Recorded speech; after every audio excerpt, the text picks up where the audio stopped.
Je préside la commission locale de l'eau du SAGE Rance-Frémur baie de Bossé. Et ce SAGE, il a l'objectif d'améliorer la qualité des eaux, d'améliorer la façon dont on gère l'eau sur le territoire de la Rance, du Frémur, de la baie de Bossé. Et tous les ans, on organise une conférence de façon à ce que les acteurs du territoire, les usagers, les habitants s'approprient les enjeux qui tournent autour de l'eau sur notre territoire de la Rance, de la baie de Bossé et du Frémur. Après le changement climatique il y a 2 ans, après la question des sols l'an dernier, on a souhaité aborder cette année la question de la pollution des mers. Donc tous les ans un thème différent, mais un thème toujours très important par rapport à ce que l'on vit sur les territoires. La pollution des mers, c'est un thème d'actualité. On parle beaucoup de la pollution des océans. On parle aussi de la question de la qualité des eaux conchylicoles pour que les activités de la mer puissent perdurer sur un territoire comme le nôtre. Et par rapport à ces enjeux, il nous semble important de sensibiliser la population et puis aussi donner des questions autour des bons gestes vis-à-vis de la protection de cette ressource en eau et notamment des eaux marines. On a la chance en Bretagne d'être dans une région qui a déjà beaucoup fait pour l'éducation à l'environnement. Aujourd'hui, on voit qu'on a besoin d'aller un peu plus loin. Désormais, il faut aller dans l'éducation à la protection de l'environnement, l'éducation à l'action pour l'environnement. Et notre commission locale de l'eau, elle a cet objectif-là. On sait très bien que ça ne passera pas par les acteurs qui sont déjà engagés. En fait, ce qu'il faut, c'est renforcer l'action, renforcer l'engagement de tout à chacun. Et donc, ça part dans les écoles avec les plus jeunes, jusqu'aux professionnels de la pêche, de la mer, mais aussi tous les gestionnaires qui peuvent exister dans les collectivités, dans les entreprises. C'est vraiment l'affaire de tous. Le message qu'on passe ce soir, c'est tous responsables, dont tous acteurs.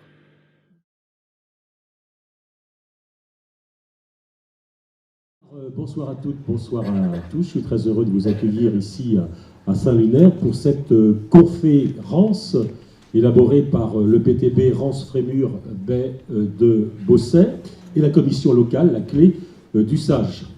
Le titre de cette table ronde de notre réunion ce soir, eh bien, c'est Pollution des mers, agissons de pair. Effectivement, quand on parle de pollution des mers, on a l'habitude, ou plutôt on est sensibilisé régulièrement par les médias en ce qui concerne les pollutions accidentelles, telles qu'on vient de la vivre avec le Grande America.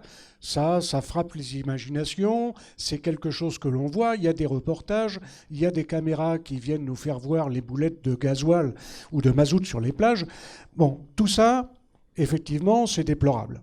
Par contre, il y a quelque chose de beaucoup plus insidieux, c'est la pollution permanente. C'est la pollution dont les skippers ont parlé, parce que les skippers, ils ont un avantage, c'est qu'eux, ils sont au niveau de l'eau. Donc, dès l'instant où il y a un plastique, où il y a quelque chose qui flotte, ils le voient. Ils peuvent le déceler, ils peuvent rapporter ce qu'ils voient. C'est une pollution aussi qui est déplorable. Et puis alors, la troisième type de pollution, qui est encore plus insidieuse, c'est celle qui nous menace tous les jours, celle avec qui on est en contact tous les jours, c'est la pollution des eaux littorales. Alors, elle n'est pas visible. C'est une pollution avec des micro-déchets. On a parlé des cigarettes, mais coton-tige, etc. C'est également la pollution bactériologique, qui, elle, n'est pas visible, mais qui est présente et puis sur laquelle il faut agir. Voilà. Donc, différents types de pollution, mais je me garderai bien de donner un ordre de priorité ou un ordre d'importance. Toutes ont leur importance.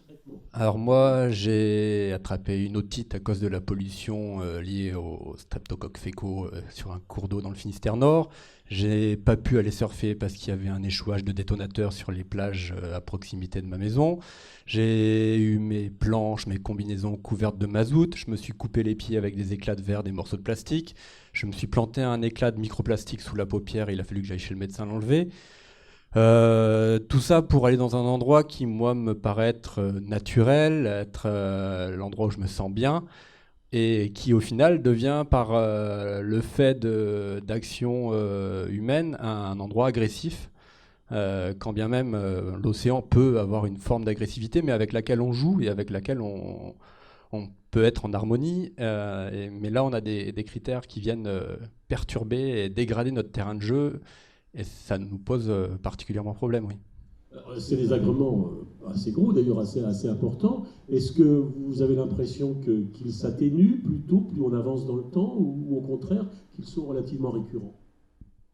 Alors, J'aurais bien aimé dire qu'il s'atténue, mais pas du tout. Non, non, c'est les déchets plastiques, on en voit de plus en plus. Ce week-end, j'étais parti surfer à Crozon en accédant à la plage de l'Osmar par le sentier. Je signalais à un ami que les grains de sable sur lesquels on marchait, une grande partie n'étaient pas des grains de sable, mais ce qu'on appelle des larmes de sirène. Ce sont des petites billes qui sont à destination de l'industrie de la plasturgie, qui s'échappent soit de conteneurs ou de vraquiers. Alors, je ne suis pas un spécialiste de la plasturgie. Et qui se répandent partout, partout sur tous les océans. On a des photos de ces larmes de sirène à Hawaï, en Indonésie, en Bretagne, dans le golfe du Morbihan, sur les plages en Écosse, partout. Il y en a partout. Il n'y a plus un seul endroit, en fait, où quand on va au bout du monde chercher la vague secrète, un petit peu préservée des méfaits de l'humanité, en quelque sorte, eh ben on trouve encore des déchets. Même à l'autre bout du monde, dans des endroits qui sont un peu, qu'on dit, entre guillemets, paradisiaques. Et il n'y a plus un seul endroit sur Terre qui n'est pas pollué. Alors moi, j'ai cette chance-là, par le fait de mon travail, d'être à la fois un pêcheur, on va dire, traditionnel, comme beaucoup de pêcheurs en Bretagne notamment, et avec cette petite particularité supplémentaire, c'est que non seulement je vois ce qui se passe sur la surface de l'eau, mais je vois aussi ce qui se passe au fond de l'eau. Et ça donne une petite touche supplémentaire assez rigolote. On a parlé, là, les navigateurs avant, nos collègues ici, de ce qu'on voit vraiment en surface, ce qui apparaît ce qui arrive sur les plages, les déchets flottants sur les océans et tout ça. Ce qu'il faut savoir, c'est qu'au fond de l'eau, il y en a au minimum autant, voire peut-être plus. Donc c'est comme les icebergs, il y a une partie qui émerge et l'autre partie qui est en dessous. Bon, fort de ce constat-là, maintenant, c'est nous, l'impact qu'on peut avoir en direct sur notre métier, ça va être surtout sur les espèces, bien évidemment, qui vont... on parle beaucoup de surpêche, bon, ça c'est vrai, il ne faut pas se mettre un masque devant les yeux, c'est des choses qui existent. Maintenant... surpêche, c'est le fait des gros bateaux. Voilà, entre autres, mais tout le monde y participe. La surpêche, ça va bien sûr, les gros bateaux, c'est plus impressionnant parce que c'est des gros paquets d'un coup, mais 1000 petits bateaux vont prendre autant qu'un gros bateau. Donc, au bout du compte, tout le monde participe à la surpêche. Il ne faut pas mettre les gens dans des classes comme ça. Le truc, c'est que cette surpêche-là, nous, au sein des instances professionnelles, on y travaille. Bien sûr, ça ne va jamais assez vite. On aimerait bien de régler tous ces problèmes-là bien plus rapidement, mais quand on mélange tout ça avec l'économique derrière, ça complique tout à fait les choses. Du jour au lendemain, on ne peut pas dire à quelqu'un qui vit de ça de se dire stop, voilà, là maintenant ton bateau il va rester la moitié de l'année dans le port. C'est un peu compliqué. Bon, ça, comme je le disais tout de suite, on y travaille dans les instances professionnelles on fait de la gestion tout bêtement des stocks. Alors, avec plus ou moins de succès, il y a des espèces sur lesquelles ça marche bien, d'autres c'est un peu plus compliqué, puis aussi on se heurte aux individualités, c'est-à-dire qu'on met des règlements en place qui sont suivis en grande majorité, mais quelquefois un petit peu contournés. Bon. Voilà, ça c'est un autre problème. Pour ce qui est vraiment des problématiques liées à la pollution, nous ce qu'on peut voir aussi, ça va au-delà encore de la pollution, on va dire locale, ce qui arrive par les rivières, les actions comme ça. C'est beaucoup plus global que ça. On parle de réchauffement climatique, c'est pas de la science-fiction. Moi, ça fait plus de 25 ans maintenant que je plonge pour mon métier. Je tiens des petits cahiers avec le temps, les courants, les heures, tout un tas de choses que je mets là-dessus. Les températures de l'eau font partie de ces petites choses que j'enregistre régulièrement. Depuis 25 et sur la région de Saint-Malo, depuis 25 ans, en température moyenne, on frôle le degré de moyen supérieur à ce qu'il y avait il y a 25 ans. Alors maintenant, je ne suis pas un scientifique émérite. Ça, c'est juste un constat. Maintenant, j'ai entendu dire qu'il y avait des cycles tout au long de la vie de la Terre qui font qu'il y a des périodes où ça se refroidit, des périodes où ça se réchauffe. Moi, le problème que je vois, c'est que ce qui habituellement mettait 10 000 ans pour monter d'1 degré, là, on l'a fait en 30 ans. C'est un petit peu affolant quand même. C'est la vitesse, c'est-à-dire qu'on a cette accélération-là fait que de toute façon on n'a pas le temps les animaux n'ont pas le temps, et même nous, on est un peu pris de court, les animaux n'ont pas le temps de s'adapter. Vincent Bouche, il est plutôt terrien, donc je suis absolument pas marin, donc je peux pas parler de pollution marine. Par contre, je peux parler de pollution terrestre. Et la pollution terrestre, je crois savoir qu'à 70%, c'est ce qui va de la terre à la mer. Et lorsque je me promène dans la campagne, où que j'aille, je dis bien où que j'aille, je trouve un déchet. Et des fois, c'est absolument incroyable. Et la dernière opération qu'on a menée de nettoyage, dans le bois de Pontual, on a ramené une télé. Donc on n'imagine absolument pas trouver une télé dans le bois de Pontual. Et surtout, tous les fossés. Tous les fossés sont jonchés de déchets. Donc je pense que soit on jette littéralement, soit aussi les sacs qui sont déposés quelquefois près des centres de tri et qui sont éparpillés. Et sinon, ce qu'on observe aussi, c'est le jet de la voiture du sac du fast-food. On mange dans la voiture et on jette le sac par la fenêtre. Et je pense que tous ceux qui utilisent la départementale, la déviation de Pleurtuis, l'observent couramment. Et lorsqu'on passe le broyeur au mois de juin, et vous avez là ce qu'on va retrouver sans doute dans le milieu marin. 500 kilos de déchets se déversent, 500 kilos de plastique se déversent dans les océans chaque seconde. C'est un chiffre qu'il faut rappeler. 80% des déchets qui arrivent en mer viennent de la terre. Ça, il faut le rappeler aussi. C'est 70% des déchets qu'on voit en mer sont en profondeur. Okay, sur 10 déchets, il y en a 3 qui flottent, il y en a 7 au fond. Voilà. Donc il y en a plus en dessous qu'à la surface. Donc c'est comme un iceberg. On voit qu'une partie immergée de la problématique. Des déchets, on en voit partout, tout le temps. C'est un Français sur 3 qui avoue jeter ses mégots, ses déchets par la fenêtre. Donc les statistiques sont là. C'est énorme. Donc moi, une partie de mon métier, c'est de faire des éco-aventures. L'année dernière, j'ai fait un des plus longs triathlons du monde. Par exemple, j'ai nagé de Marseille à Monaco, 290 km de nage en solitaire, entraînant une planche de 25 kg. Ensuite, j'ai fait 1000 km de course à pied. Et avant, j'avais fait presque 5000 km de vélo. Ici, j'ai fait Jersey, Saint-Malo à la nage. Enfin bref, j'ai voyagé dans beaucoup de pays et je fais le même constat. Mais c'est une excuse pour moi pour aller dans les écoles primaires, les collèges, les lycées. Et mon utopie, c'est de créer des écoles écologiques. C'est pire ailleurs, j'ai envie de dire. Si on va en Asie, si on va en Inde, si on va dans tous ces pays-là, c'est une catastrophe. Ici, c'est Walt Disney, encore. Mais si on va ailleurs, voilà, c'est catastrophique. Donc oui, je vais effectivement essayer de vous présenter quelques éléments de connaissances sur l'origine et les impacts des déchets marins. Alors on en a un petit peu parlé tout à l'heure, mais je vais commencer par quelques chiffres. D'abord, pour vous dire que c'est prouvé scientifiquement qu'on a une majorité de plastique dans nos océans. Sur les plages européennes, on a constaté en 2016 qu'on avait à peu près 84% de déchets d'origine plastique. Et on estime que par an, c'est à peu près entre 5 et 12 millions de tonnes de déchets plastiques qui vont arriver dans les océans. Mais tout ça, c'est qu'une infime partie, c'est moins de 4% de la production mondiale de déchets plastiques, qui est juste énorme. Un chiffre assez intéressant, c'est que 40% des plastiques que l'on produit dans le monde ne servent qu'à produire des emballages. Des emballages qui ont forcément une durée de vie assez limitée. Donc là-dessus, il y aurait peut-être des efforts à faire. Et un autre point sur lequel on pourrait faire des efforts, c'est le recyclage du plastique, puisqu'il y a à peine 15% du plastique produit dans le monde qui est recyclé. Donc voilà quelques chiffres avec un camembert qui montre qu'on a 84% des déchets qui sont d'origine plastique. Si on s'amuse à compter un petit peu les objets qu'on retrouve le plus souvent sur les plages, le quintet dans l'ordre, c'est d'abord les cigarettes et les filtres à cigarettes. On trouve ensuite le papier, le carton. En troisième position, les bouteilles en plastique. Puis viennent les sacs plastiques et enfin les capsules de bouteilles en plastique. Donc beaucoup de plastique. Au niveau du papier, du carton, l'impact il est relativement limité puisque ça a une durée de vie assez faible. Par contre, pour les plastiques, vous le voyez sur le schéma, c'est plusieurs centaines d'années pour arriver à le dégrader.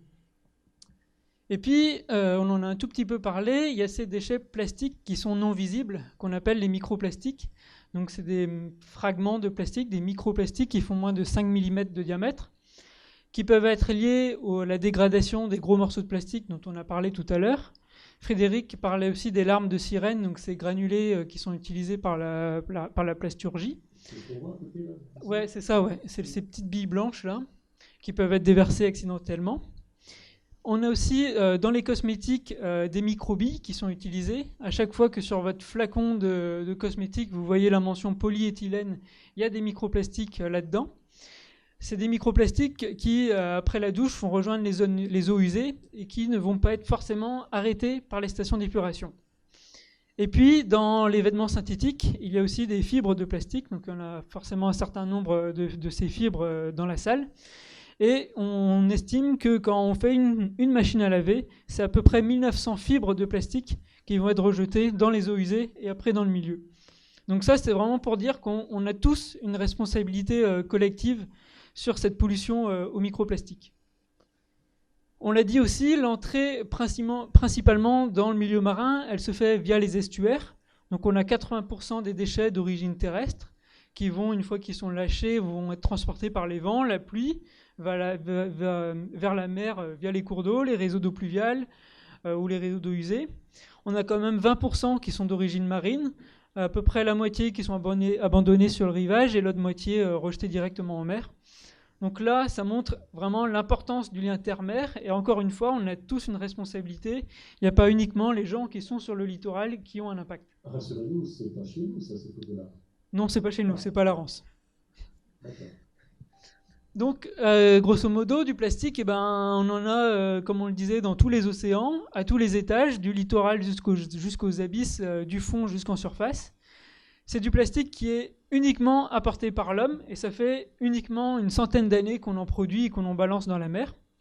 Et si on regarde au niveau de ces fameux gyres océaniques, c'est-à-dire ces zones d'accumulation de plastique créées par les courants marins, dont on parle beaucoup dans la presse, on se rend compte qu'on n'a pas encore énormément de plastique qui y sont. On n'a pas encore ce fameux 7e continent de plastique.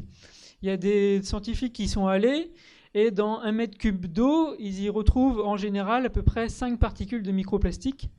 Et si on prend 500 mètres carrés d'océan dans ces gyres, on a à peu près 5 grammes de macroplastique, donc de gros morceaux de plastique qui vont flotter à la surface.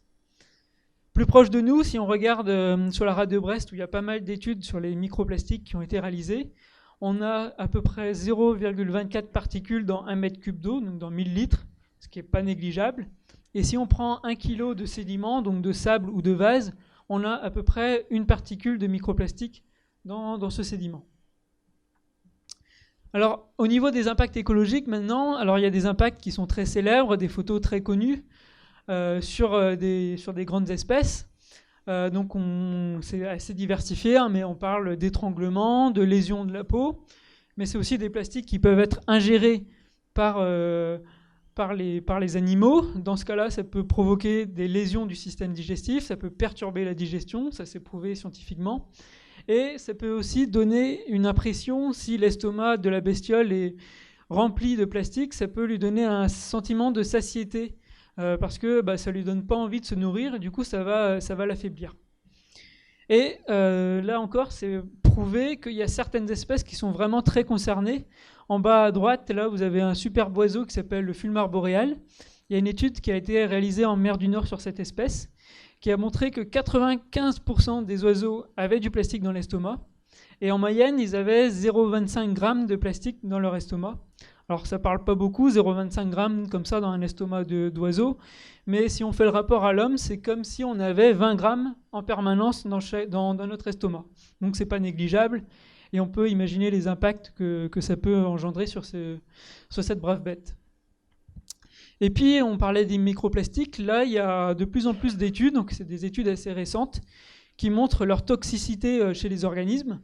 À l'Ifremer de Brest, ils ont des larves de bar qu'ils élèvent. Ils ont alimenté différents types de larves avec différentes doses de microplastiques. Et ils se sont rendus compte qu'on avait des mortalités relativement importantes quand on fournissait des doses assez importantes de microplastiques dans l'alimentation des bars. Pareil, sur les huîtres, il y a des études qui ont montré que les microplastiques entraînaient une diminution des capacités de reproduction.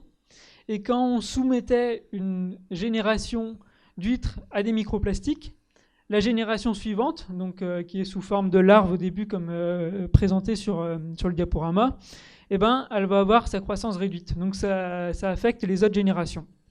Donc là, c'est 2 exemples parmi tant d'autres qui montrent à quel point on a des impacts écologiques qui sont désormais avérés et peut-être aussi des impacts économiques parce que les huîtres, les bars, c'est des espèces, on en parlait tout à l'heure, qui sont exploitées et qui ont un intérêt économique. Et puis après, on peut imaginer des transferts dans les chaînes alimentaires.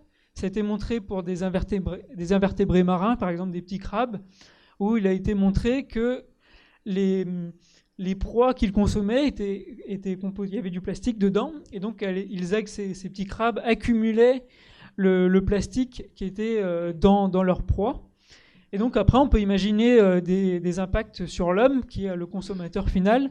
Il y a une étude, alors c'est un chiffre, je ne sais pas trop ce qu'il vaut, mais on dit qu'on ingère à peu près 11 000 particules de microplastiques par an. Déjà, un premier constat. Le plastique, il y a des navigateurs qui le voient, il y a des navigateurs qui se blessent avec le plastique, mais on en consomme tous finalement. On est dans la chaîne alimentaire et on en consomme tous. Donc là aussi, c'est un effet quand même assez dommageable pour la santé humaine. Au-delà de la pollution visuelle, esthétique et des problèmes que ça peut apporter dans différentes activités. Donc c'est quand même quelque chose d'inquiétant, sachant que, comme on l'a vu dans le diaporama qui a été présenté, c'est que ce plastique, il est rémanent pour des siècles, 300-400 ans, avant d'avoir une dégradation totale. Donc, trivialement, on n'est pas sorti de l'auberge. C'est un peu le même constat, c'est de se dire que moi c'est des entre guillemets petits désagréments dont j'ai parlé tout à l'heure, mais en consommer tous les jours et quand on sait que les microplastiques ont une capacité d'absorption des métaux lourds, de tous les perturbateurs endocriniens qui sont liés au plastique, les retardateurs de flamme, les choses comme ça, c'est-à-dire qu'on est en train d'ingérer au travers de... C'est pareil, le côté naturel de la mer. Moi, quand j'étais petit, quand je mangeais du poisson, c'était ce qu'il y avait de plus sain. C'était mieux que le bio, c'est quelque chose qui venait de la mer, et ce qui venait de la mer, c'était bon pour ma santé. Et là, aujourd'hui, la question se pose de est-ce qu'il ne faut pas arrêter de manger du poisson pour cette raison-là, en plus des problèmes de surpêche potentiellement. Mais c'est tellement bon, après... Voilà, notre responsabilité, elle est lourde et elle est un peu inquiétante pour les années à venir. Dans les conférences avec les gamins, rien ne se perd, rien ne se crée, tout se transforme. Aujourd'hui, quand on observe la santé en France, 30% de nos cancers sont liés à l'environnement. On parlait des huîtres qui sont de moins en moins solides ou fertiles. Nous, les hommes, on a perdu 50% de nos spermatozoïdes depuis 1950. Nous sommes de moins en moins fertiles. Donc si on pollue la nature, on pollue nos corps. Ok.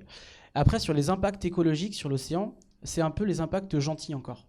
Il y a quelque chose dont on ne parle pas, c'est que la Terre, c'est la planète bleue, et les océans, ça produit 70% de notre oxygène. Et on pense que c'est les forêts avec les arbres. Non, les dernières études, Tara Expédition le montre très bien, on a des poumons bleus, ce sont les océans. Mais le plastique, donc voyage de perturbateurs endocriniens, ça vient tuer la base de la chaîne alimentaire qui est le plancton. Et encore, les statistiques depuis 1950 disent qu'on a perdu 40% de nos planctons. Donc en fait, ce qui se passe, c'est que là, on se pollue, et encore ça c'est un petit problème. Mais là, on est en train de casser notre pompe à carbone et notre producteur d'oxygène. Et ça accélère aussi le réchauffement climatique. Donc la perte de biodiversité, et ainsi de suite, toutes les conséquences qui arrivent dessus, donc avec les flux migratoires, la remise en cause de la paix, la montée des extrémistes. Donc tout est lié aussi. Et ça, c'est important de le rappeler, c'est que le plancton disparaît, qui est aussi la production d'oxygène, tout simplement. Alors, parlez bien d'atténuer, effectivement, parce que les faire disparaître, je crois que c'est un problème comportemental de tout un chacun, et que là, il y a encore du travail de sensibilisation à faire. Par contre, pour atténuer, il y a des initiatives qui se prennent. Il me vient là à l'esprit une initiative qui a été lancée par l'association Cœur Émeraude, qui consiste tout simplement à mettre dans les rues des macarons rappelant que la mer commence ici, et ça à proximité des avaloirs d'eau pluviale. Ben oui, effectivement, lorsque on est dans la rue, si vous avez un mégot de cigarette qui vous encombre, on le jette. C'est très facile, ça ne se voit pas. Encore que ça coûte 65 € d'amende hein, si vous vous faites prendre. Mais globalement, il n'y a pas un gendarme derrière chacun d'entre nous, heureusement. Mais c'est une initiative qui permet effectivement de faire prendre conscience. Alors après, il y a aussi, quand on est fumeur comme moi, hein, il y a ça. C'est un petit cendrier de poche. C'est un petit cendrier de poche. Oui, oui, oui. Oh, ça, je ne mets pas un paquet de cigarettes dedans, hein, mais ma consommation journalière, elle y passe. Donc mes mégots, moi, je les mets là-dedans. Et je les vide chez moi. Donc évitez, il y a des petites choses simples. Ça va coûter quelques centimes hein, au bureau de tabac. Hein. C'est quand même pas quelque chose d'extraordinaire. Mais ça fait partie des initiatives qu'on peut prendre, des gestes qu'on peut apprendre et qui permettent d'avoir une amélioration de la situation. Quand on parlait des déchets en mer, on a l'impression que d'un côté, il y a des pollueurs et puis d'autre côté, des gens qui subissent. Non, on est tous pollueurs, tous, à un niveau ou à un autre. Donc, ne cherchons pas à rejeter la faute sur un autre. C'est une tendance qu'on a quand même beaucoup en France. Hein. C'est pas moi, c'est l'autre. Ben non, on est tous dans le bain, là. Voilà. Restez là oui. encore, oui. monsieur Bénard, ne bougez pas. La ville, mettons, prenons le cas de Saint-Malo, dépense beaucoup d'argent, doit investir beaucoup, justement, face donc à ces pollutions microbiologiques et tous ces déchets marins. Alors, c'est des investissements, effectivement, qui sont relativement importants, mais c'est une lutte qui n'est pas spécifiquement orientée vers les déchets marins, c'est une lutte qui concerne tous les déchets. Comme on l'a dit tout à l'heure, les déchets marins, la pollution marine, a une origine tellurique manifeste. Donc, il faut déjà lutter à terre contre la pollution. Alors, c'est la mise en place de corbeilles pour les déchets qui se trouvent dans les rues. Comme il y en a de plus en plus, et on est en train d'installer maintenant des déchets compactrices, enfin des poubelles compactrices, pardon, qui permettent de recevoir un peu plus de déchets. Et connectés. Pardon ? Et connectés. Et connectés, effectivement, ce sont maintenant des corbeilles intelligentes qui vous préviennent quand elles commencent à être pleines. Moyennant quoi, on vient les vider, etc. Donc ça, c'est une des choses que l'on fait. C'est également, on en parlait tout à l'heure en introduction, là c'est une question que vous aviez posée à Michel Pinouette, on a des plages qui sont maintenant interdites aux fumeurs. Alors, malheureusement, on n'a pas la possibilité dans une municipalité d'interdire toutes les plages. Une interdiction ne peut pas être générale. Elle doit être justifiée et elle est forcément sectorisée. Donc, il y a cette disposition qui existe. Peut-être faudra aller un peu plus loin après. Hein, peut-être faire en sorte qu'il n'y ait pas que les cigarettes qui soient recherchées, mais que les bouteilles d'eau qui sont amenées à la plage parce qu'on a des enfants et qu'on veut les hydrater pendant les journées d'été, il ne faut pas admettre que ces bouteilles restent sur la plage. Il y a des containers à proximité qui permettent de les récupérer. On a longtemps montré du doigt Saint-Malo à propos de la qualité de ces mauvaises qualités de rejet de ces eaux usées. Est-ce que de ce côté-là... Alors, la qualité des eaux usées, on pourra en parler un peu tout à l'heure à travers une étude qu'on a faite au SAGE, mais je dirais que les choses s'améliorent quand même. Il y a un programme qui existe depuis la construction de la station d'épuration dans les années 90. Il y a tout un programme de mise en séparatif du réseau des eaux usées. Donc pour traiter d'une part, bien sûr, les eaux usées qui le méritent, mais pour traiter également, selon leur degré de pollution, les eaux pluviales. Les eaux pluviales, on a un premier flot qui vient rincer la chaussée, qui va se charger de tout un tas de polluants, métaux lourds, des résidus de plaquettes de frein, les mégots, encore une fois. Donc ce premier flot, il faut l'épurer et il doit être dirigé vers la station d'épuration. Mais après une heure d'averse, l'eau est relativement propre et à ce moment-là, on peut la rejeter dans le milieu. Alors avec des dispositifs de rétention, parce que la ville de Saint-Malo a une particularité, c'est qu'elle a pratiquement 450 hectares sous le niveau de la mer. Donc il y a tout un système hydraulique qui est nécessaire pour traiter ces eaux, récupérer ces eaux et rejeter des eaux de bonne qualité. Voilà. Bon, monsieur le maire en parlait tout à l'heure, mais je rappellerai que Saint-Lunaire a été, jusqu'à cette année 2018, voire on peut penser jusque ce début d'année 2019, pavillon bleu, donc ça faisait 18 ans. Donc là, c'est déjà une épreuve qu'on se fixe. Ensuite, on a aussi... C'est plus une charge qu'un honneur?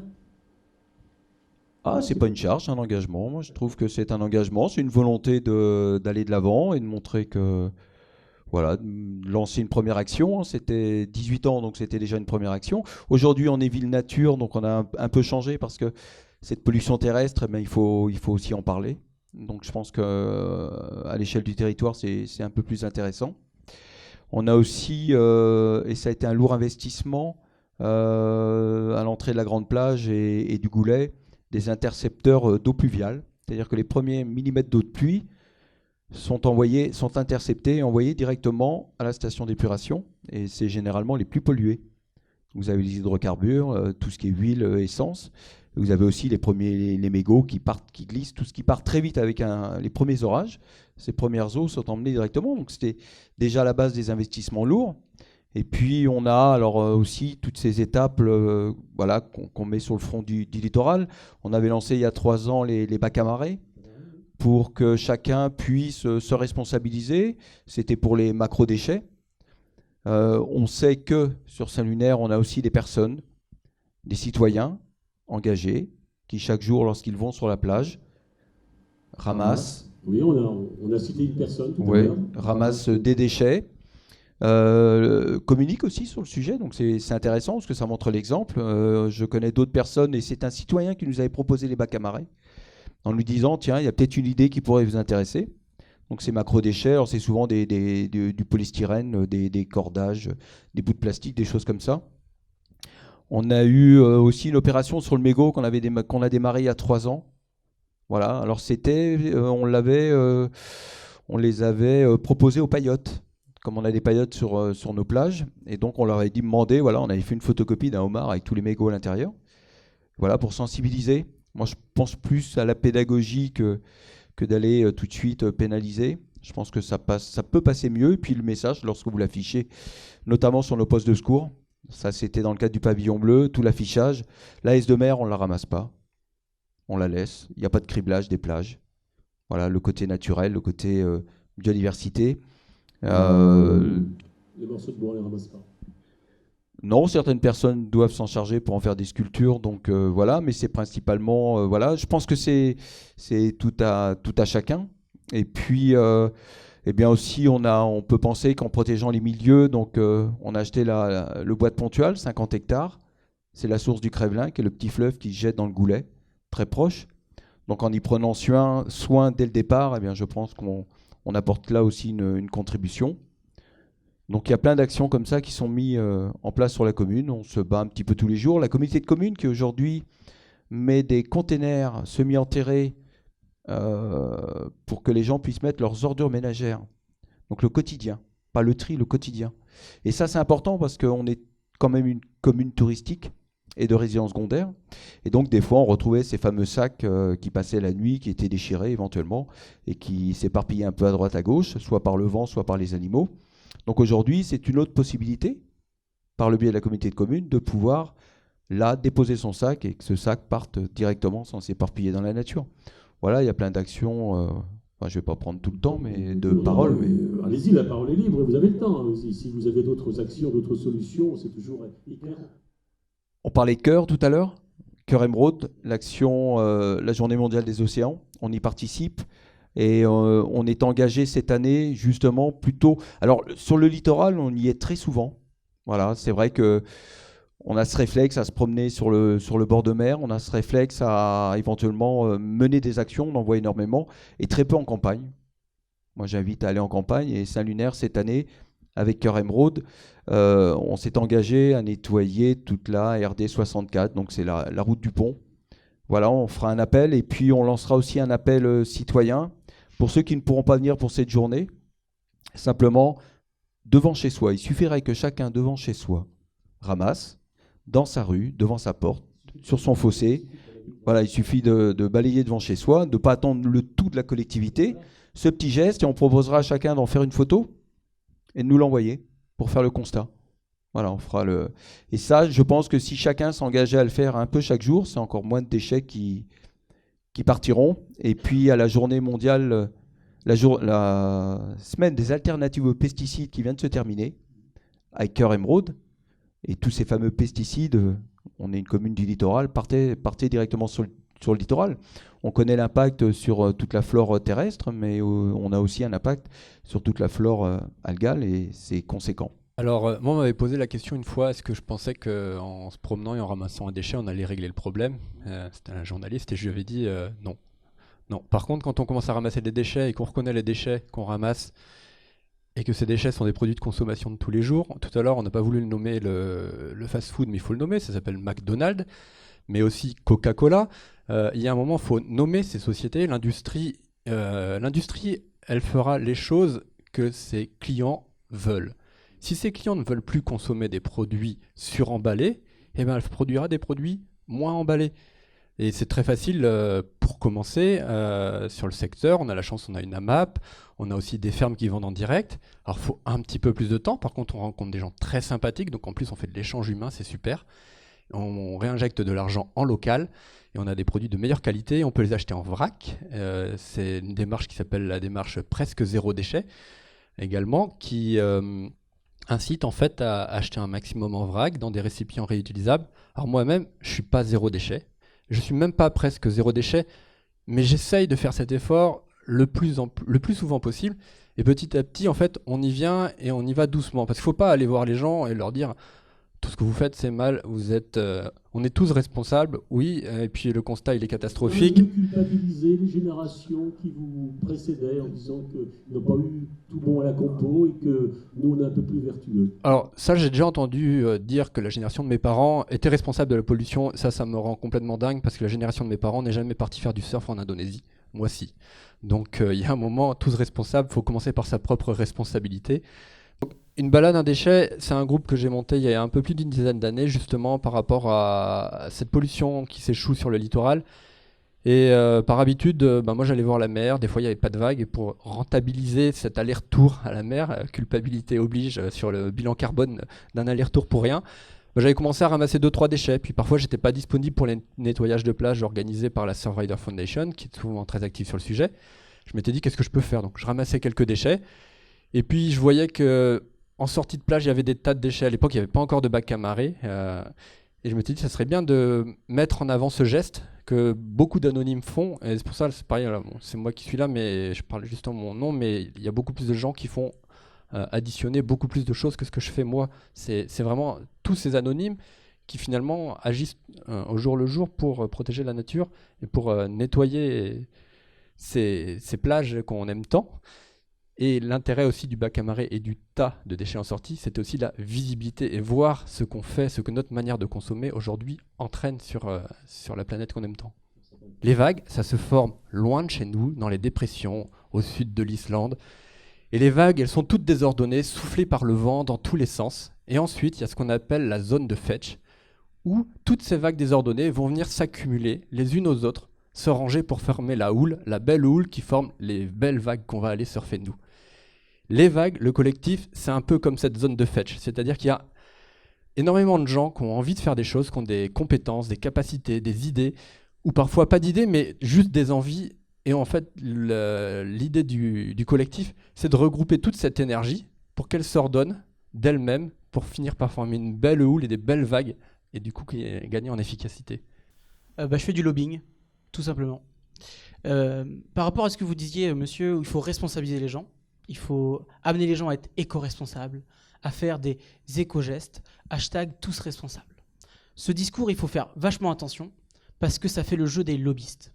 Par exemple, l'association Gestes Propres, qui donne des sacs plastiques à beaucoup de villes pour ramasser les déchets, sont financés par le lobby Park2Go, qui est eux-mêmes financé par exemple, McDonald's ou d'autres entreprises qui ont beaucoup de packaging. Et ça, c'est un discours qui les intéresse parce que c'est la faute au consommateur, et c'est pas la faute au producteur.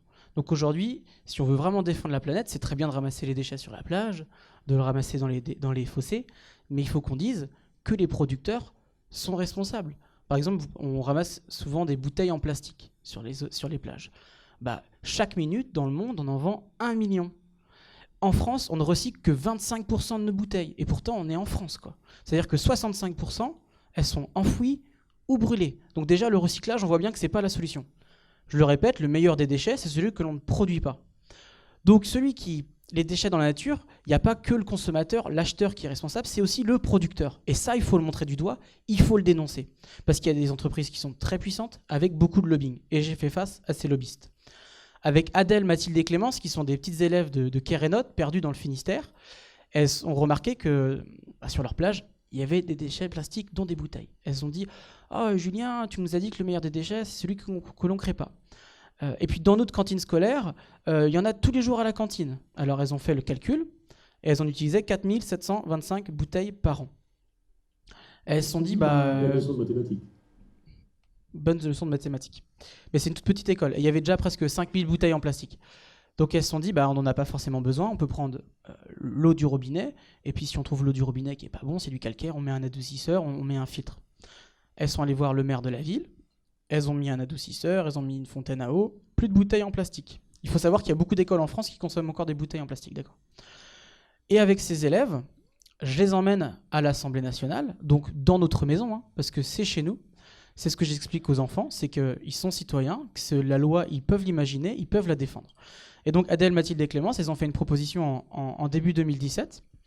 Mesdames, Messieurs les députés, nous aimerions interdire les bouteilles en plastique d'eau plate dans les cantines scolaires lorsque l'eau du robinet est propre à la consommation. Et donc, moi j'ai appelé tous mes copains députés. On a fait des réunions à l'Assemblée nationale, ainsi de suite. On a fait venir la télé, on a fait venir les enfants. Et on a gagné à l'Assemblée nationale. Ensuite, on a perdu au Sénat, parce que c'était pas bon pour le commerce, il faut le dire, c'était pas bon pour le business. D'ailleurs, les députés me l'ont dit, et certains sénateurs me l'ont dit aussi, ils ont reçu des appels, par exemple, de Evian ou de Volvic, qui les invitaient à venir visiter leur usine. Et il faut savoir que ces usines, c'est avant tout des usines de plastique. D'accord ? Et ensuite, c'est reparti C'était une procédure accélérée, dont on a regagné en commission à l'Assemblée nationale. Et les sénateurs, comme ils n'étaient pas contents, ils ont demandé une validation au Conseil constitutionnel. Et en novembre 2018, le Conseil constitutionnel a validé l'idée d'Adèle, Mathilde et Clémence d'interdire les bouteilles en plastique d'eau plate dans les cantines scolaires.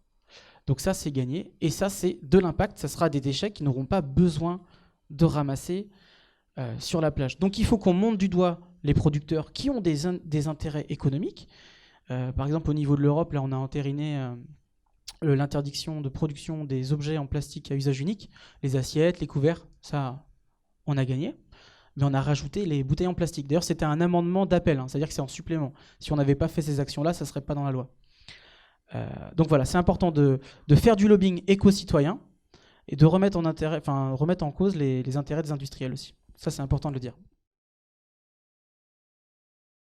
Et c'est vrai que sur le travail pour Cœur Émeraude, eh bien, c'est un travail qui se fait d'amont en aval, puisque la qualité d'eau en mer, elle vient de toute façon de la terre. Et si 80% des déchets qui arrivent en mer viennent de la terre, eh bien, notre travail pour l'ensemble de notre territoire, là je vais parler pour l'ensemble du territoire du futur parc naturel régional, à savoir la communauté de communes, Guénan Agglomération, Saint-Malo Agglomération, la communauté de communes Côte d'Émeraude, et bien au-delà, en allant sur le Cap Fréhel, vous voyez, on est sur un territoire très contraint. Et encore ce matin, j'étais sur la baie du Mont-Saint-Michel, sur laquelle nous parlons aussi des mêmes sujets. Donc on voit bien que l'ensemble de ce territoire-là, ce très beau territoire que beaucoup de gens nous envient, aujourd'hui nous sommes très conscients qu'il faut le préserver. Et Cœur Émeraude est là, toujours là, proche de chacun, proche des enfants. Je pense qu'un des sujets, et Julien l'a très bien dit, donc le sujet, c'est à travers les enfants. On l'a vu avec la ceinture de sécurité. Eh bien, c'est la même chose sur l'environnement. Et je pense que, comme on l'évoquait, si on organisait des micro-trottoirs, on serait surpris du résultat. Parce que l'ensemble des citoyens aujourd'hui sont conscients qu'on est allé trop loin. Les plastiques, ce n'est pas des plastiques d'il y a 2 ans, c'est des plastiques d'il y a 30 ans, 40 ans.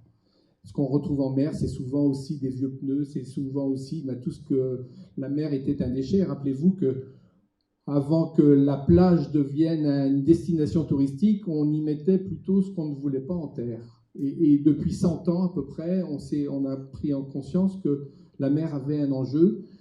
La pêche, on a beaucoup pêché, on est un territoire de pêche, et aujourd'hui on est sur des pêches de plus en plus vertueuses. C'est-à-dire qu'aujourd'hui, tous les gens, à travers les quotas, à travers beaucoup de choses, l'Europe a fait énormément de choses sur ces évolutions-là. Et pour dire, et peut-être pour pas trop monopoliser la parole, vous dire que quand je vois l'ensemble des gens ici, que je rencontre à travers beaucoup de manifestations, quand c'est des journées pour le climat, quand ce sont des manifestations sur la qualité, sur les semaines développement durable, sur les quinzaines aux alternatives aux pesticides, etc., etc., c'est se dire que nous sommes engagés. Engageons-nous, engagez-les, parce qu'autour de nous, il y a encore des gens qui n'osent pas venir avec nous. Mais tout le monde est très conscient de cela.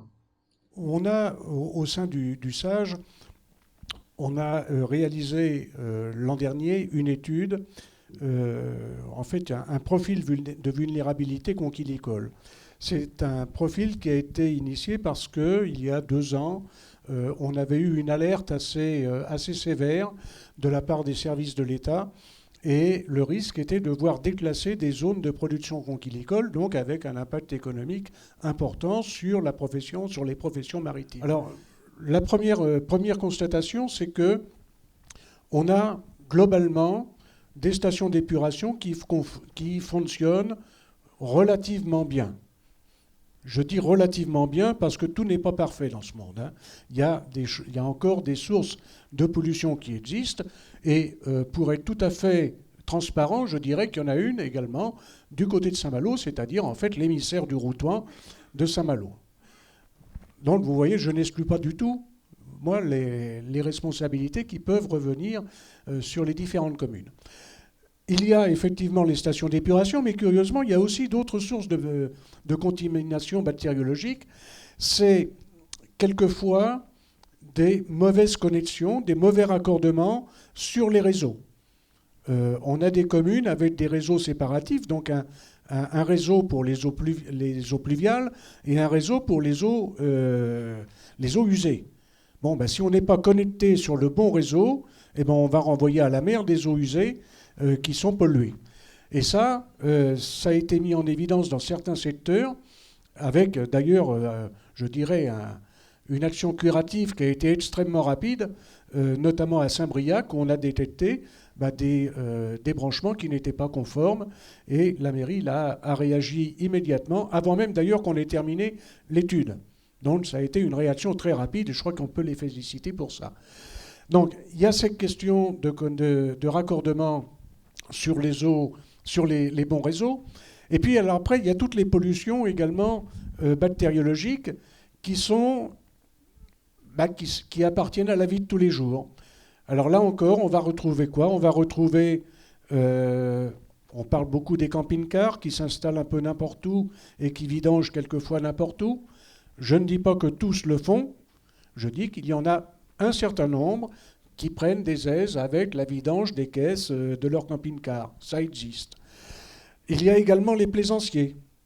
Les plaisanciers parce que, tout simplement, on construit de très beaux bateaux de plaisance, mais on oublie de faire des récupérations d'eau sale. À part maintenant, sur les bateaux les plus modernes, effectivement, il y a ces installations et ça permet de venir déposer les eaux sales au port dans des citernes de récupération. Mais l'essentiel de la flotte de plaisance n'est pas équipé. C'est une vanne de coque et tout part à la mer. Je ne veux pas dire que c'est la partie essentielle. Ça contribue aussi. Et puis après, on a la pollution également bactériologique qui vient de nos chers compagnons, les animaux à 4 pattes, qu'on emmène sur la plage pour faire les besoins. Ça se retrouve immédiatement dans la mer. Il suffit d'avoir un prélèvement de l'Agence régionale de santé, un prélèvement 1 heure après qu'un chien ait fait une déjection sur la plage. Si on fait le prélèvement à cet endroit-là, ça sera une analyse négative. 3 analyses négatives, c'est la fermeture de la plage. Vous voyez ? C'est important.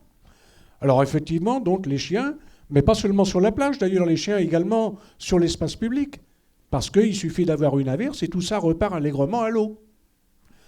Et puis, alors après, il y a une pollution aussi bactériologique, je dirais, naturelle. Bah oui, bah ce sont les animaux marins, ce sont les oiseaux, etc. Hein. Et Dieu sait si les goélands ne nous font pas de cadeaux quand ils ont décidé de nous embêter, pour ne pas employer un autre mot.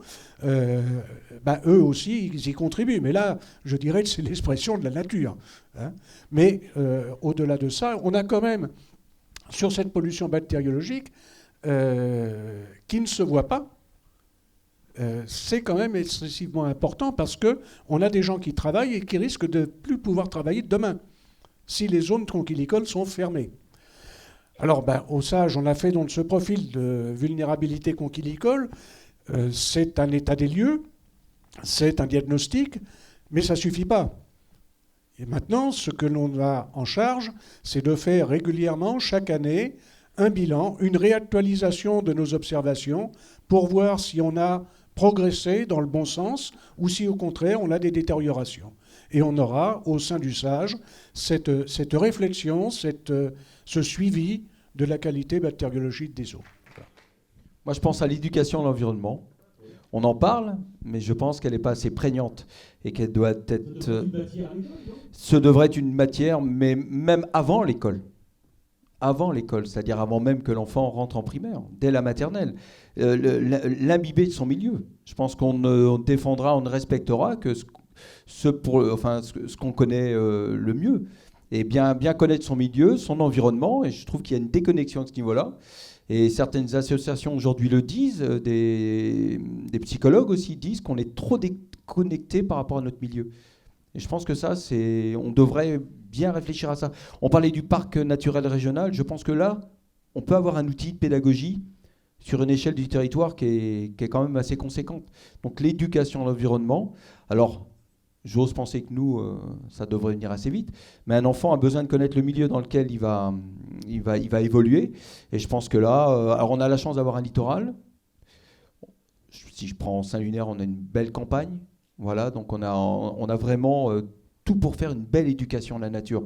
Mais aujourd'hui, on intervient, je pense, un peu trop tard. Il faut prendre les enfants tout jeunes et vraiment les imprégner comme des éponges de cet environnement pour que, à leur échelle, après, ils le respectent. Oui, les bras, c'est partout. Il y a qu'un micro. Si je peux juste compléter la réponse à l'éducation à l'environnement, moi c'est un de mes projets, donc mon utopie, c'est de créer des écoles écologiques. Donc déjà, il faut le rappeler, en France, il y a 62 200 établissements scolaires pour 12,8 millions d'élèves. Donc presque 2 Français sur 10 sont des élèves. Donc là, on le dit, il y a un levier puissant pour accélérer la transition écologique. Donc oui, il faut augmenter le niveau de conscience de nos élèves. Mais après, je cherche à apporter du concret dans les établissements. Par exemple, on a réussi à gagner, on a interdit les bouteilles en plastique de plate dans les cantines scolaires. Moi, depuis 2009, je me bats pour la mise en place du tri sélectif. J'étais à l'Institution La Providence. D'ailleurs, c'est ta collègue Nadine Paris qui a fait mon premier article. J'avais 19 ans. J'avais mis en place le tri sélectif à l'institution. Ils ont duré pendant 5 ans et ils l'ont remis il y a que quelques semaines pendant la marche pour le climat des jeunes, parce que j'ai payé les poubelles de l'Institution La Providence pour qu'ils remettent le tri sélectif. Mais parce que le problème, c'est aussi les CPE, les directeurs, ça dépend vraiment que de la fibre et de la sensibilité personnelle du corps professoral. Si on produit quelque chose, aujourd'hui on est dans une société de consommation. Un de nos indicateurs économiques, c'est le PIB. C'est-à-dire qu'il faut qu'on produise. Ça veut dire que notre économie, elle est en bonne santé. Donc il faut qu'on produise. Et le plastique à usage unique fait partie de notre quotidien à travers le packaging, par exemple, qu'on a tous les jours dans nos supermarchés. Donc aujourd'hui, on sait très bien que c'est mauvais, mais le consommateur est responsable, on en achète. Le producteur, lui, continue à en produire parce que c'est bon pour son chiffre d'affaires, parce qu'il y a du chantage à l'emploi aussi, parce que ça crée de l'emploi. Et puis parce qu'il y a aussi du lobbying. Alors le lobbying, ça veut dire que des entreprises ou des groupes d'intérêt privés mettent de la pression sur les parlementaires. Ce sont les personnes qui font la loi pour qu'on puisse continuer à fabriquer du plastique. Donc voilà. On te répondra que c'était pour faire de l'argent, parce que c'était bon pour l'économie. On n'a pas de, il n'y a rien qui est fait en ce moment pour étudier ça précisément sur notre région. Maintenant, je pense que peut-être l'IFREMER a des programmes en cours pour le calcul de l'acidification de l'eau de mer, mais à savoir que c'est vrai qu'il va falloir si c'est pas en cours, il va falloir vraiment s'y mettre aussi, parce que les petits coquillages là, qui sont faits en calcaire en fait, vont finir par se faire un peu grignoter avec tout ça. Mais moi, en tant que représentant des pêcheurs, c'est vrai que j'ai pas d'accès direct sur ce genre d'études. C'est pas notre fonction globalement. Maintenant, j'espère qu'il y a quelque chose en route pour surveiller ça, parce que. Oui, Ifremer fait ce travail-là en ce moment dans la région. Et puis il y avait un colloque à Nantes la semaine dernière sur l'acidification des océans, et en particulier dans notre région. Et l'un des constats qui est une vraie menace pour la conchyliculture est que toute la bande littorale, les quelques miles qu'il y a, donc la bande côtière, s'acidifie beaucoup plus vite que le reste de la mer. Et donc, parmi les projets qui sont évoqués, c'est le déplacement des activités conchylicoles en pleine mer avec d'autres techniques, comme en particulier les moules sur filière, voilà, par exemple. Et je ne pense pas être un modèle, je pense qu'on a été beaucoup à réagir très vite. Alors madame, vous habitez Saint-Malo, moi je vais vous inviter le jour que vous voulez, vous allez choisir votre jour, à venir passer la journée avec Vincent Bouche, mon adjoint et moi-même, et on va vous expliquer ce qu'on fait. Et vous allez voir, on est peut-être un peu vieux con, mais on n'est pas nuls. Un représentant, chacun son tour, monsieur le maire, un représentant de Saint-Jean-des-Garrets. Saint-Jean-des-Garrets, madame, de la même manière, il n'y a plus d'eau en bouteille depuis un certain nombre d'années, et nous incitons les enfants à participer au tri sélectif. Saint-Père, Marc-en-Poulet. Là, je vais parler plus globalement, puisque l'environnement est géré par Saint-Malo Agglomération, et j'ai la chance d'être en charge de ce dossier-là. Donc, toutes les actions aujourd'hui de promotion, d'accompagnement sur les déchets, sur les transports, sur le domaine scolaire, pour les accompagnements ou autres, sont aussi pris en charge en premier chef par Saint-Malo Agglomération. On rappelle qu'on a mis en place un plan climat. C'est quelque chose d'assez exceptionnel dans le secteur. Maintenant, tous nos partenaires sont maintenant dans la même action. Quand on parle d'un plan climat, on parle de l'ensemble des données, qu'elles soient pour l'eau, pour l'air et pour l'environnement. Et pour cela, la ville de Saint-Malo, je vais laisser Jacques répondre pour la ville de Saint-Malo, mais pour les communes littorales, je peux vous dire qu'on est très en avance. On essaie d'être très en avance par rapport aux questions qui sont posées. Concernant les eaux dans les cantines, c'est clair qu'à Saint-Père-Marc-en-Poulet, petite commune, on n'a pas non plus de bouteilles de plastique. Oui, alors c'est une information qui va satisfaire tout le monde. Vous tapez Bruded, B-R-U-D-E-D, Bruded. C'est une association de collectivités bretonnes, environ 160 collectivités. Je crois qu'il y a 3 EPCI. Et vous aurez toutes les démarches engagées. Alors ça peut vous donner des idées d'ailleurs à proposer. Toutes les démarches engagées par les collectivités dans tous les domaines. Développement durable, l'isolation, les cantines scolaires, la biodiversité. Consultez, parce que là, c'est riche d'idées, et ce sont uniquement des élus engagés pour ce qu'on appelle le développement durable. Par rapport à l'Afrique, j'ai vécu à Mayotte, où à l'époque, il y avait des bouteilles de coca en verre encore, qui ont disparu pour le plastique. Je suis allé faire du surf en Indonésie, où c'était une horreur totale. Et parfois, souvent, ces derniers temps, on entend beaucoup les gens se plaindre du fait qu'on ait trop d'impôts en France, que nos élus, nos services publics, nos communautés d'agglos ne font rien. En fait, pourquoi c'est aussi sale en Afrique ou en Asie? C'est pas parce que les gens sont moins bien éduqués que nous, c'est qu'ils sont laissés tout seuls face à leurs problèmes. Nous, on a un État, on a des collectivités qui nous aident, qui mettent en place des systèmes de récupération des déchets. Comme disait Julien, c'est Disneyland chez nous. C'est que Disneyland, bon, c'est le fruit d'un travail. Il y a encore beaucoup de choses à faire, hein, on ne peut pas s'en satisfaire. Mais si c'est aussi sale chez eux, c'est pas parce qu'ils sont moins bien éduqués, c'est surtout parce que nous, on a toute une structure autour du déchet qui est vraiment beaucoup plus efficace. Les déchets médicamenteux. Bon, il ne faut pas penser que tout ce qui sort de l'hôpital va en station d'épuration. Les hôpitaux sont contraints d'avoir des circuits de traitement de leurs déchets qui prennent en charge justement ces déchets médicamenteux. Alors effectivement, vous allez me dire, oui, mais les patients qui sont à l'hôpital peuvent avoir des urines, etc., chargées de médicaments. Oui, mais pas plus que dans la population hors de l'hôpital. On est tous plus ou moins avec un traitement. Je crois que les pharmacies se portent bien. Hein. Ça veut dire que nous consommons tous des médicaments et tous ces médicaments, effectivement, dans nos urines, eh ben, ça se retrouve en station d'épuration. Oui. Voilà. Trop souvent les médicaments. Purifié ou pas purifié? Ah ben, la station d'épuration...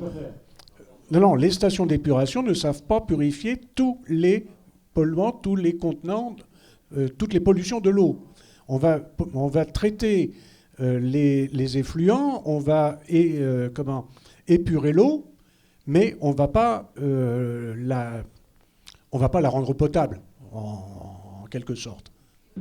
D'abord, moi ce que j'ai entendu ce soir, c'est que le constat, malheureusement, il est partagé, il est maintenant bien connu. Nos mers sont polluées par les macrodéchets, par les microdéchets, par la bactério, je ne vais pas refaire. Non, mais... MERS, hein, MERS. Oui, oui. Non, je parlais de la pollution des mers. Hein. Mais, vous voyez, moi, l'autre jour, je suis après Nature Armor, qui est le festival qui a eu lieu à Dinan le 1er mars. J'avais vu les poches de squales, les poches à eux des raies et des requins. Et je me dis, tiens, je vais à la bibliothèque à Saint-Juvin, ma commune, et puis il y avait un bouquin sur ce qu'on trouvait sur les plages. Dans ce bouquin, aujourd'hui, il y a un chapitre consacré aux déchets. Je pense qu'il y a quelques années, on nous aurait fait un bouquin purement sur l'environnement, sur la biodiversité. Maintenant, vous vous rendez compte, un bouquin sur les plages, il y a un chapitre déchets. Donc on en est là. Comme tout le monde ce soir, on fait le constat que la prise de conscience, elle est là, si on peut dire s'en satisfaire. Mais on voit bien qu'il y a quand même des questions de changement de comportement.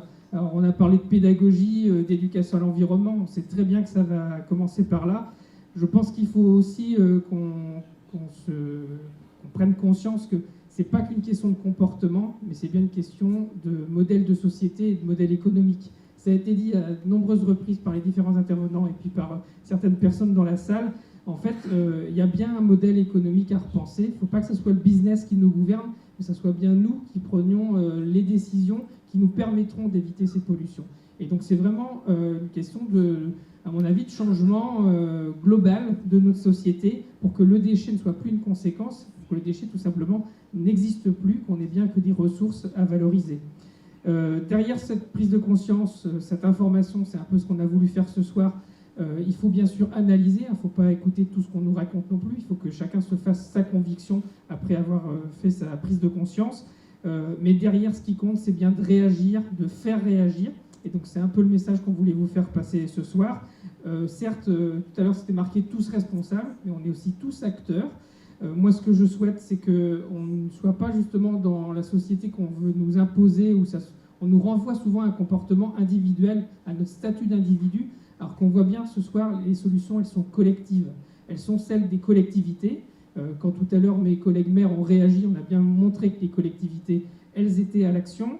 Elles sont le fait aussi des collectifs, les vagues, madame avec sans doute ses amis pour venir nettoyer les plages, les associations. On a la chance, en particulier en Bretagne, d'avoir des réseaux associatifs qui sont très mobilisés sur les questions environnementales et notamment sur les questions des déchets.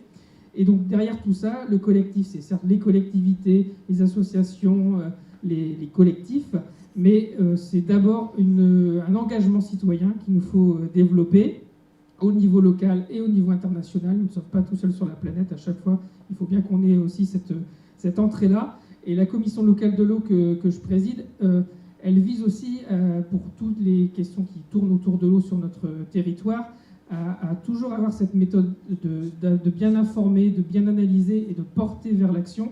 Et la soirée qu'on vous proposait ce soir, avec ce thème sur la pollution des mers, elle visait à partager une certaine méthode qu'on a au niveau de la commission locale de l'eau. Il y a un certain nombre de membres qui sont dans la salle et je les remercie. Il faut qu'on aille plus loin après cette soirée. Toutes les soirées débats sont d'abord des débuts, ce sont des départs de nouvelles actions. On est aujourd'hui donc engagé dans cette information, dans cette analyse partagée, et je l'espère avec vous dans l'action.